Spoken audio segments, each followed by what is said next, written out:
Welcome to Growing Ecommerce. I'm your host, Mike Ryan of Smarter Ecommerce. Today I'm joined by Fabrice Canel, Principal Product Manager for Bing Search.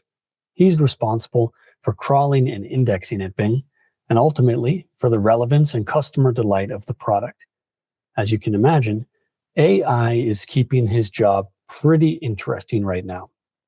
Fabrice and I discuss what's changing with the integration of AI chat into Bing Search and what's staying the same. We talk about AI hallucinations, AI for e-commerce landing pages, and how search marketers should react to technology like this so far. Plus, Fabrice is a 26-year veteran at Microsoft, and I ask him what that's been like. All right, let's get into it. Fabrice, thanks for joining us today. We're really glad to have you and that you took some time out of your very busy day. Welcome. Thank you. Welcome, Michael. Could you guys start with a quick introduction? What are you up to at Microsoft these days? And generally speaking, what are your skills? What themes interest you? Yeah, thanks. A very good question. I am a 26 years veteran at Microsoft. I am a principal product manager leading the team that is calling, processing, and indexing at Bing. A way to present me is I am downloading the whole internet every day. And there is a lot of content out there. And if your relevant content, your relevant website is missing from Bing, that's my fault, my responsibility to get the whole index. So please do not contact me because I've got a web to handle and I try to have AI and all the system to handle the web automatically. But yeah, this is my responsibility is really to get the internet in-house. Okay, so everyone now knows where to send their fan mail, or they're not such a fan mail if they have the problem. So you're working on Bing Search. Maybe you could bring us up to speed with the changes around Bing Search in the last 6 months or so. I think not even 6 months. It's been since kind of the coming out party, so to say, of large language models with ChatGPT, and then a lot of headlines, steady flow of headlines since then. What's going on? What do we mean with phrases like the new Bing or AI-powered Copilot? Can you unpack the changes occurring in Bing right now? Really, a lot is happening these days. A lot has always happened, but even more these days. Clearly, we are accelerating to satisfy the end user. So what we did in February 2023 is that we introduced to the world the whole new AI-powered Bing and Microsoft Edge. We call that your Copilot for the web. And since more and more users have been using Bing more than before, and recently we hit more than 100 million daily unique users and more than 1 million chats. So what this is, we have enabled this new AI-powered Bing, not only in search, but also in Windows, in Skype, Edge Mobile, Bing Mobile, everywhere. And this is, we have introduced also new ways to interact with the AI experience that is extending the capability to millions of additional people, such as Bing Image Creator, where you can really ask the engine as Bing to create an image for you. We are generating stories and summaries from articles you read, and AI image and knowledge cards where you can not only get links, but directly the kind of knowledge that we have about the internet content. So a lot is happening these days at Bing, and we are pleased to see people interacting with Bing more because clearly they can benefit from experience and are highly satisfied by the quality of Bing these days. And even more tomorrow, we keep iterating and keep moving. Mm-hmm. Yeah, I mean, for me, like as a third party in all this, I'm not at Google or not at Microsoft, and I love kind of the underdog story here. Bing doesn't have the market share that Google has, but then we're seeing this kind of powerful technological shift that's really drawing a lot of attention to Bing. So 100 million daily users, that's really awesome. And yeah, to us as observers, everyone who's watching, this all feels so fast. So inside Microsoft, what is the feeling at the office? How's it like? What's it like on the ground? So first thing is the funny part is that we may be in the office and not in the office. I mean, we may be working from home Yeah. because Microsoft has an open policy where people can do at the end, if they want to work from home, they can work from home. But yes, this technology is not only helping Bing to satisfy even more customer, this is also helping us to work better. When you are able to reason on data and to make the right decision, it's clearly helping us to iterate faster with the product. And so this is kind of the next evolution. We were already leveraging a lot of AI technology. This is just the latest and the brightest of the technology that we are leveraging, helping us to work better. When you ship things, often this says, okay, you are dissatisfied by the results. When you ship things that works better, where you're able to satisfy better the customer, clearly you are more happy as a user, internal user and internal developer, internal product manager. This is your goal is really to delight the customer, and this technology help us to achieve that. Mm-hmm. Yeah, definitely. And I mean, I'll also, before we started recording, you told me you're not getting a lot of sleep these days. You're pretty busy.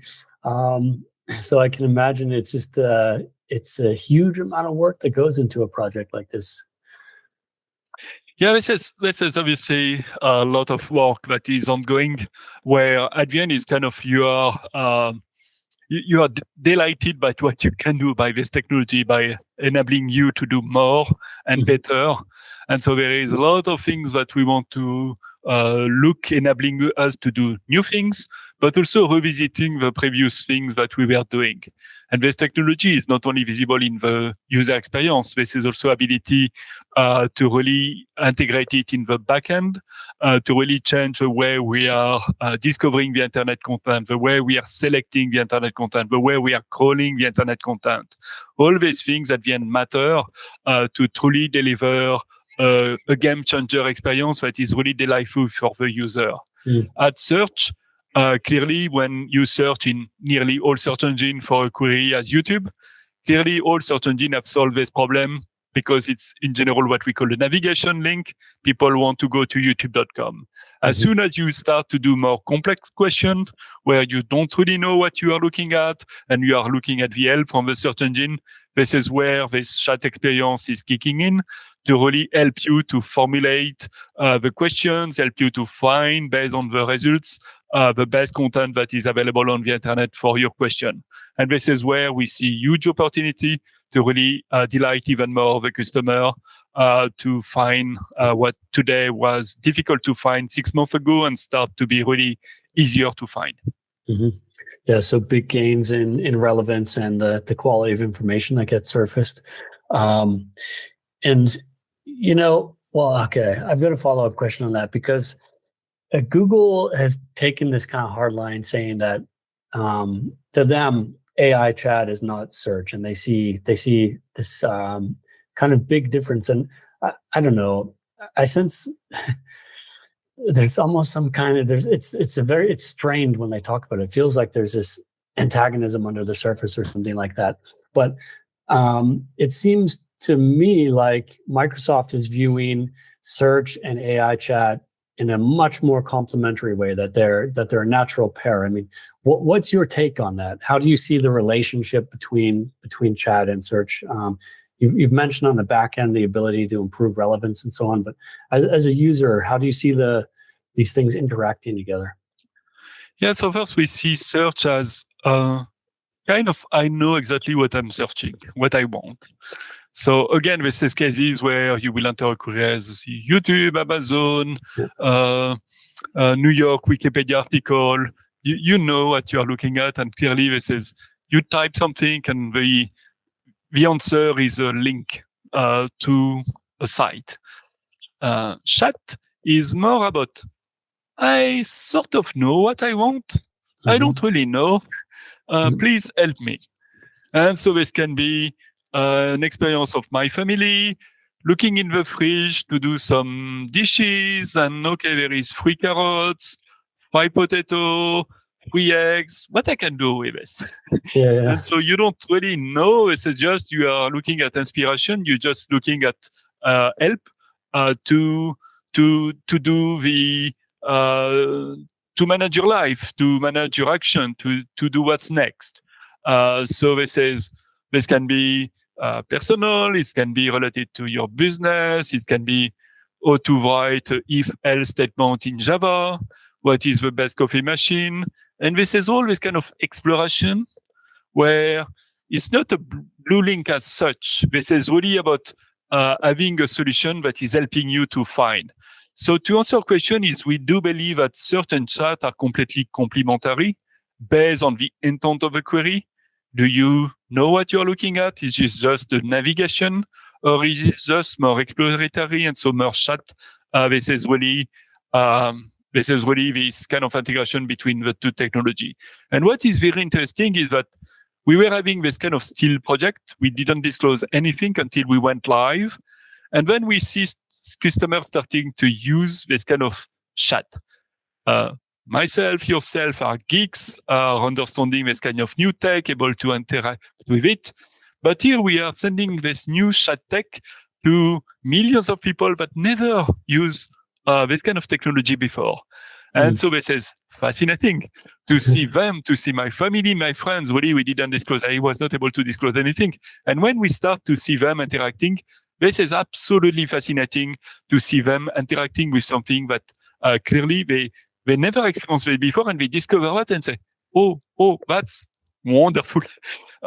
I've got something new. I've got something that I was not able to do before. Yeah, I mean, that must have been hard, not being able to disclose any information about that and having to keep your mouth shut. I would have a hard time. It's such an exciting time. And I mean, what occurs to me too, like, I think people just had, honestly, so many bad experiences with chatbots in the past. And it was almost the definition of bad customer experience in the past, like, getting passed off to a bot. People didn't like that kind of experience. And at first you might think like, AI in chat, is that really, and then you try it out and it's just this amazing experience.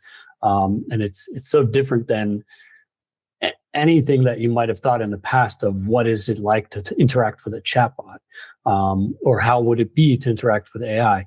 I at least I can still remember last December when I first started playing around with this stuff. I was blown away, and then earlier this year to get access and see it inside Bing, it's just a really cool experience. Yeah, the key is this is not chat. This is not a chatbot as usual. This is something that is very new, that is chat integrated with a search engine, leveraging the latest and the brightest of the content on the internet, what you cannot find in a classical, let's say, research-based chat mode, that you cannot find in a small, targeted chat experience. Here, we have a whole internet. We are playing with the whole internet, not only from search to chat. So what we have really developed, this is not only leveraging this new language model, this is really leveraging the ability to have this chat interacting with the search results, to benefit from the search results, to query the search results, and to retrieve from the search results the best content and really analyze it. This is kind of a first of its kind AI model that is combining the fresh and the best comprehensive big index with relevant answer and all the reasoning capability of the most advanced model. So this is the integration of the two, this kind of orchestration between the search results and this AI model that is providing this kind of compelling experience in chat today. Now, yeah, I mean, a brilliant thing about that is this kind of generative ability that it has, or this creative ability. Like you were mentioning in this example with, I've got these ingredients in my fridge. What next? I kind of know, like, I know that I'm hungry and I know that I have these resources at hand. And then the brilliant thing there is that it's able to, generate an answer for you. It's able to basically imagine something. But it's not necessarily purely about information retrieval. It has this other imaginative quality to it. Now, the kind of the other side of that coin is this topic about hallucinations and so on. Sometimes it doesn't know an answer and it does what it's good at and imagines something, or at least as a non-data scientist, that's the way I would understand it or explain it. Like, what should we make of the accuracy of the AI model and concerns about it hallucinating data, or how reliably it can be integrated into search? Because I think an expectation that people have of a search experience is that they're going to get factual information. And then it's being blended with this new experience of getting, like you said, like collaborative or imaginative experience. So what do you make of this whole topic with the hallucinations and reliability? So we take first that very seriously, looking at all angles of these issues. You say that search engines are perfect in providing quality answer. This is your goal. Are we able to achieve this? Yes, for most query, we are able to achieve this. But if you do very targeted queries, you are able somehow, unfortunately, to find things on the internet that may be not appropriate, not relevant. First, we may have some dead links, we may have some inappropriate content, and so this is where please provide feedback to help us improving the quality of the engine. And we are looking at feedback very, I spend my days looking at feedback to look at what is not working for the set of query. When queries are working fine, that's great. Don't need to look at them too much. This is people find that this is perfect results, excellent results. Great. Let's focus on we are really focused on the issues to really continue to improve on the set where we provide an answer that may be not appropriate to the user. That is, if you query for is Earth flat? Yeah, being shot will tell you that the Earth is flat. If you refine it, will you always do this? This is always about dealing with this misleading content on the internet that may at the end surface for some of the queries. So please provide us feedback to help us improve it. Mm-hmm. And what else, could you tell us about some more implications of the new Bing for search marketers? You're more on the organic side, right? I don't know if you can say anything about paid too. I'd love to hear it if you can, because I'm more on the paid side personally. But tell us, for search marketers, because I think people are, I don't know, there's excitement, there's anxiety too. Am I going to lose traffic? Is this going to change how I rank, or are there going to be new opportunities here? What should we make of this? Okay, so first thing is, this is only 3 months ago that we really enable this experience. So this is very early. Patient. Yes. So this is first, it's kind of very early. And this is, again, we are all geeks in this, listening to the podcasts and understanding the in and out of everything, and pleased to help people understanding better. But at the end is, of the millions of people that are using Bing every day, most are really not geeks. They are really everyday users that are using Bing, my family, my friends. They are really not geeks, in fact. And we are playing with this technology and exploring it. When they see chat, okay, what is happening? And I can do, and maybe they will be delighting and learning and do a little bit more every day. So this is also based on the learning of this experience that we are tuning and optimizing the experience. So things are somewhat changing because, again, it was a still project. We didn't disclose. We went live, and now we start to collect data about what people are using, querying, and what people are telling us in the feedback. Very important. Please tell us feedback again. And at the end, we are optimizing the experience. So this is still very early to really, I think, clearly the SEO, SEM community need to stick to the books. Having your content for SEO, discover, selected, crawl, process with relevant schema on your pages still matter, but this is for the existing or the new experience. So continue on the playbook until we communicate and we share data. So later this month, in Bing Webmaster Tool, we will start sharing data about number of clicks and impression in Bing Chat.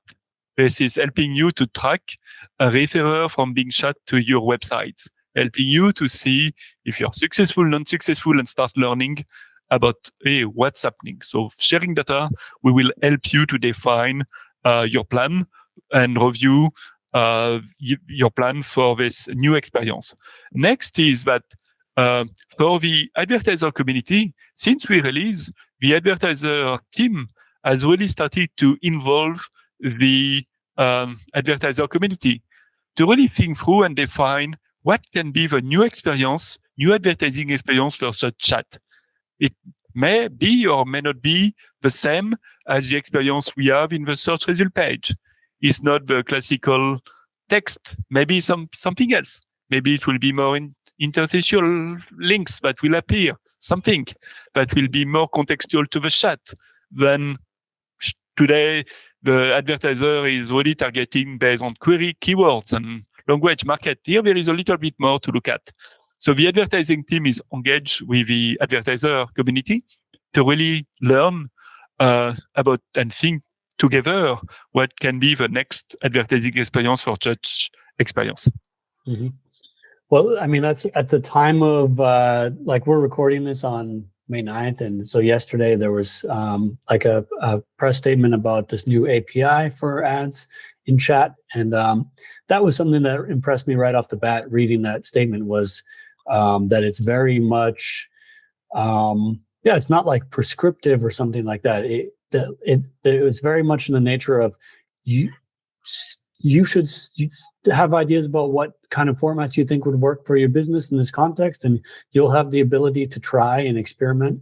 And so, I think I liked it because I had this feeling that Microsoft is coming at this from a perspective of kind of being partners with the advertisers and the community and being quite open to learning and seeing what people want to try, as well as, or before just running out there and offering guidance. Like you said, it's just so early. Maybe it's too early for anyone to offer guidance right now. Yes, it's still very early. And so, again, my recommendation is to stick to the same SEO playbooks as before, but please track of your communication and monitor data to make necessary adjustment and as the usage of new Bing continue to increase. And this is transforming how people search. Fabrice, I've got a question for you. I don't know what you'll think of this or how you can answer it, but I'm wondering, I don't know exactly how to phrase it. I'm browsing. And what I mean is, are we on the ground floor here? Things have been changing so fast, so constantly. Is it going to keep up like that? Or do you think that we're going to arrive at sort of a plateau for a while and we'll be at a certain level for a while and then things might start to explode again? I think this will continue to move extremely fast. Mm-hmm. And I still think that, to answer your question, I still think that we are in kind of preschool. Okay. We are so early. When, as an anecdote, few years ago, Google kind of released their search engine 10 years before their time. So mean that they released an index where you were able to search the internet of 10 years in the past. And you were playing with a today's search engine versus this 10 years old search engine. Mm-hmm. And it was so bad. But 10 years ago, it was so wonderful. Mm. It was so great. But when you play with it, it's awful. Okay, now I already prefer the new things. And so the new things, what we see already in your data is the new thing is already far better than already 5 months ago, than 3 months ago. Mm-hmm. And this is, we are just started there on this new tech really to really fully leverage in all parts of the stack. And when today this is the model version XYZ, it will become the version ABC. Tomorrow it will keep iterating fast because as we receive feedback, we can tune and continue to optimize the system to become smarter. As we are, before this kind of technology was limited to hundreds of gigs, maybe up to, let's say, 500,000 of gigs worldwide. No, this is millions and billions of people worldwide that are leveraging this technology to search within all devices and more. clearly the technology will benefit from their feedback to continue to improve and be optimized, helping new technology to emerge. And so, yes, we will still be soon in middle school. Okay, well, I'm looking forward to what will be in the curriculum in middle school. And yeah, it's a point well taken. You've mentioned a couple of times like that we're geeks and not everybody out there is. And I think that is absolutely the case. There are people out there who, if you tell them, wow, AI has gotten really good and there's all this new changes out there and it could be really disruptive technology, and they'll just like yawn at you, or or maybe they'll have to see it to believe it. And I think it is this scale that it's being applied at, and the diversity in users out there. It's just so interesting to see how it's really going to evolve and how it will really get adopted and used by the market. And I'm just super excited to be along for the ride. Yeah, this is a very interesting time these days. Yes. We are just integrating it in the Microsoft 365 Office suite, where clearly this will help you to write better emails, to automatic reply to emails already formatted based on your previous reply, generating of PPT, more intelligent PPT, and all these PowerPoints and all these things, all this technology as here to help user to improve their communication. But also the reasoning about what to do next, which I think it's, as I was telling you in Bing, this is really helping us to define what to do next to, again, delight the customer. Mm-hmm. Yeah, I've seen the videos about what this technology can look like, and it's mind-blowing to see the application across all these different tools within Microsoft Teams. And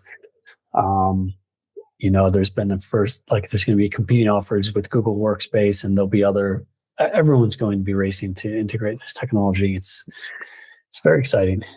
But maybe can you think of a question? Like, I'm just wondering, because I think you're probably speaking with people rather often, and people are asking you questions a lot, like I am. And I'm wondering if there's a question out there that people are not asking, or if there's a theme that people should look at that they're maybe not looking at as much. Is there something like that out there for us that you could share, or not?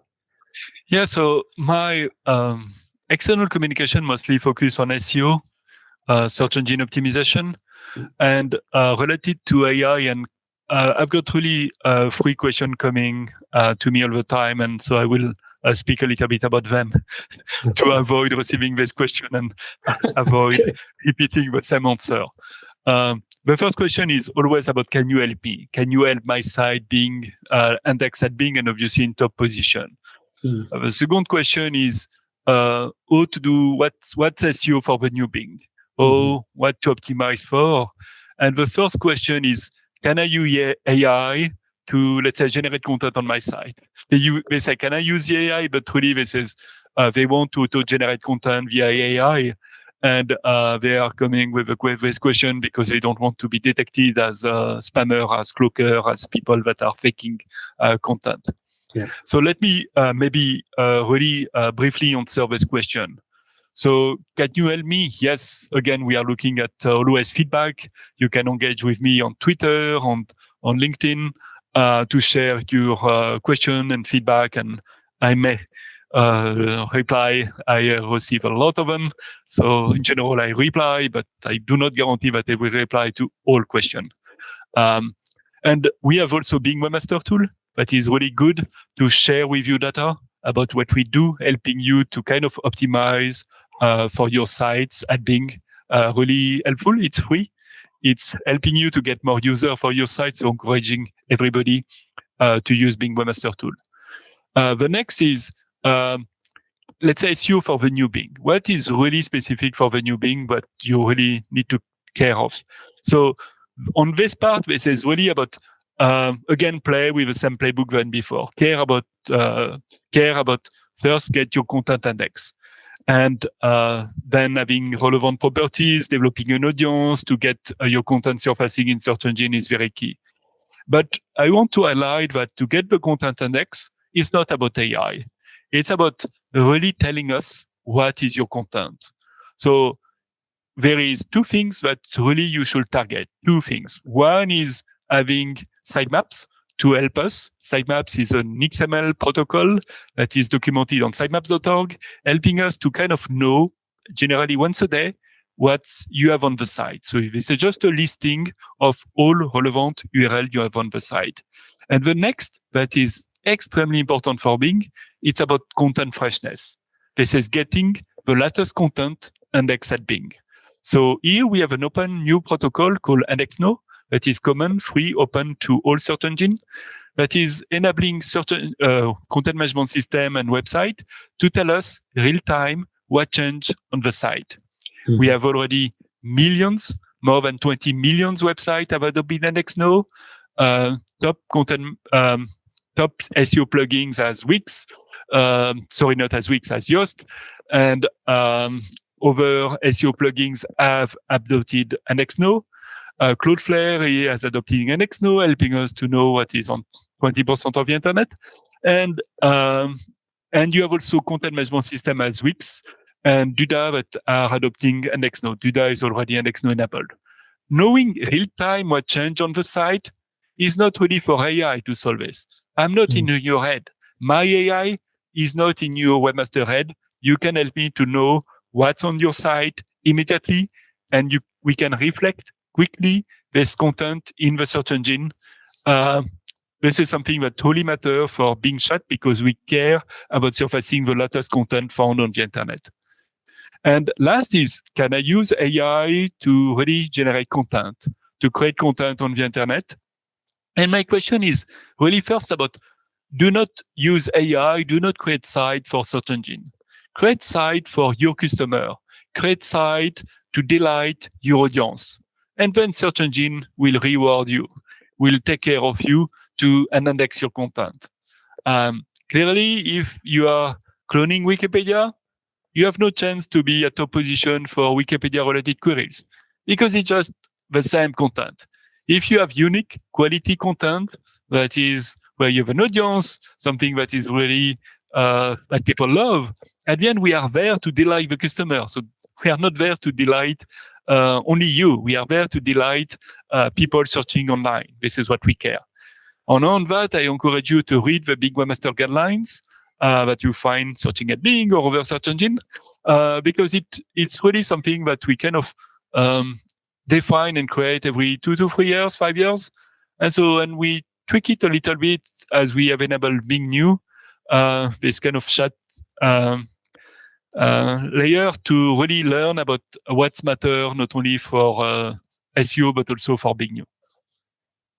Yeah, so like if you'd be kind of just programmatically targeting keywords and feeding it to AI to just churn out stuff for the sake of like scale and volume and stuff like that, that's not necessarily the way forward. But if you are using AI to help you create helpful, relevant content that humans will enjoy reading and that's going to help them, then it sounds to me like in that case, it's okay. That's an okay use case for AI. That's not going to hit you or penalize you. Yeah, absolutely. I think AI really has the next generation speller for me. I'm not an English native speaker. I have my own challenge. And so when I type, I may do typos. And so far it was the speller highlighting, hey, you did a mistake there and there. And here this is able to generate better sentences for me instead of just word by word grammatical correction. Mm-hmm. So again, if at the end is obviously when I write content related to SEO, this tool will let me generating better content, but I am an expert in SEO and I will review my content and I will make sure this is totally accurate.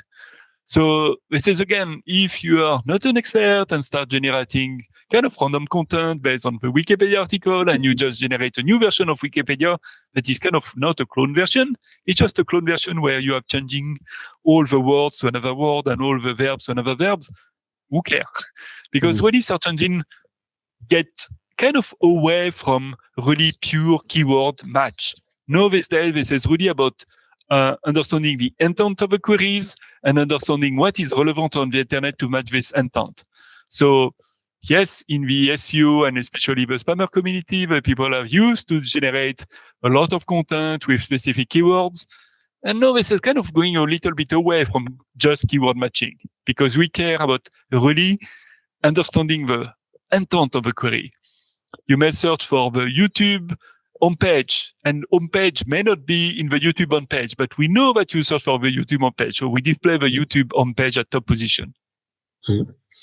I just want to imagine a use case here, so a lot of the listeners to this podcast are in e-commerce, and they might have, depending on the size of their catalog, they can have hundreds or thousands or very many product detail pages, and generating the content for all these product detail pages, and it's quite a lot of work. And I think it's a space where we'll probably see people starting to use AI to help build out their product content pages in the near future, or already people trying. What do you think about a use case like that? Does that ring any alarm bells for you, or?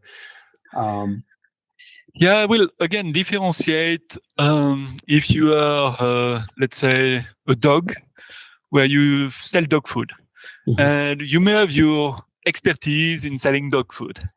So versus, and then you can create content and you verify the content. You verify that it's accurate and relevant, and you get feedback from your in-person customer, or if you are selling online, the people selling you online about the quality of your product. Again, you can add unique content relevant to this content. If you start to be really selling all kind of products that you have no clue what these products are, I will be a little bit suspicious about your content. And our customer and the system may be able to detect that, to say, okay, really? You are telling me maybe lies about the kind of product that you are telling here. It's kind of generated, but it's not the truth. There is no authority there. This is just some random sentences about your product. It will be a great product, blah, blah, blah, but really there is no content there. This is just words. And so yes, at the end is, again, this is, we are day and night focusing on satisfying our big user. If people are dissatisfied with this content, with your content, this is negative feedback for us. We will understand this in our metrics that people may be dissatisfied by your site. So don't play with evil. You can play a little bit, but we may be at the end penalizing you and not consider that it's good content, and may prefer another site that may offer, again, some unique relevant content. So beware of the limits of that. It's still good to audit your content. If you are a subject matter expert, I think it's matter, but again, there is limits. And again, I encourage you also to read Big Webmaster Tool guidelines once more, because we have some text there on what we believe is good and not good related to indexing and spam. Thanks for the guidance there. And I've still got you for a few minutes, so I want to enjoy those. And one thing you mentioned at the top of the interview was that you've been at Microsoft for 26 years, which is really impressive. That's awesome. I want to know, I just think Microsoft has been through a lot in 26 years, and then you in your career as well. What is the movement of Microsoft in that time from your perspective? How has the culture changed, or what have you seen underway there? I love it, else I won't be there. That's clear. I think fundamentally this is the perception of Microsoft has changed for the good, I think. This was this evil thing, and now this is, we are listening far more to the customer, which I enjoy. So this is kind of transformed my way.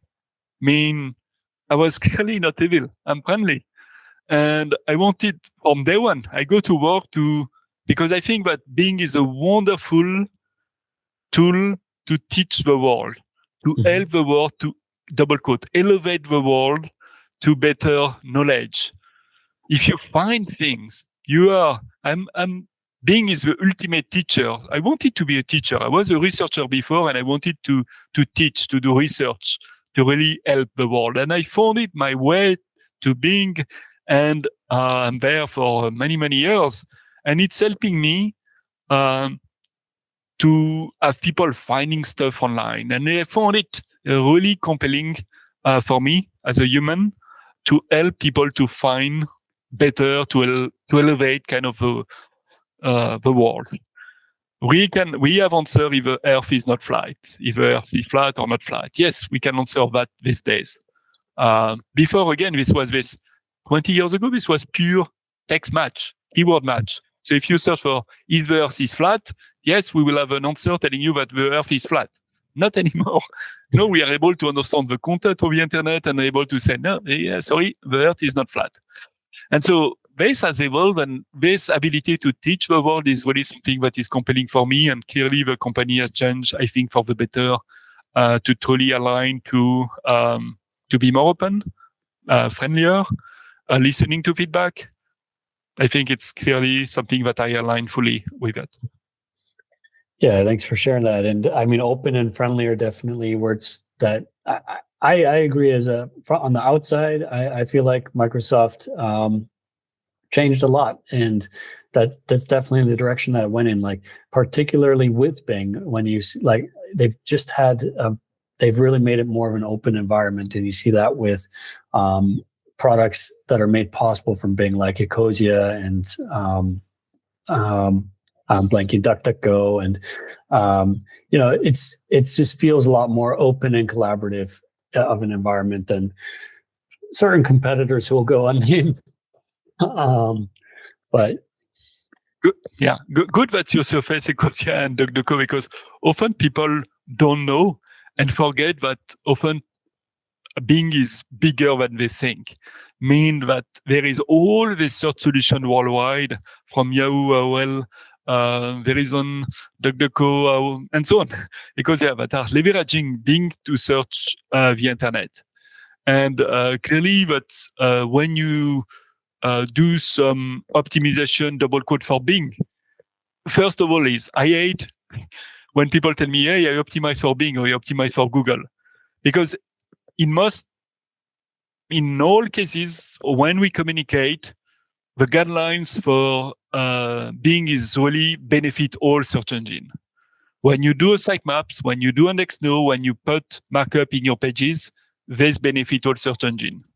Again, we don't try to be proprietary, tell us your data only to us. We develop index now that is common framework to all search engine, to tell all search engine what changed on their site. That's open. That's clearly open. This is really good for the whole internet.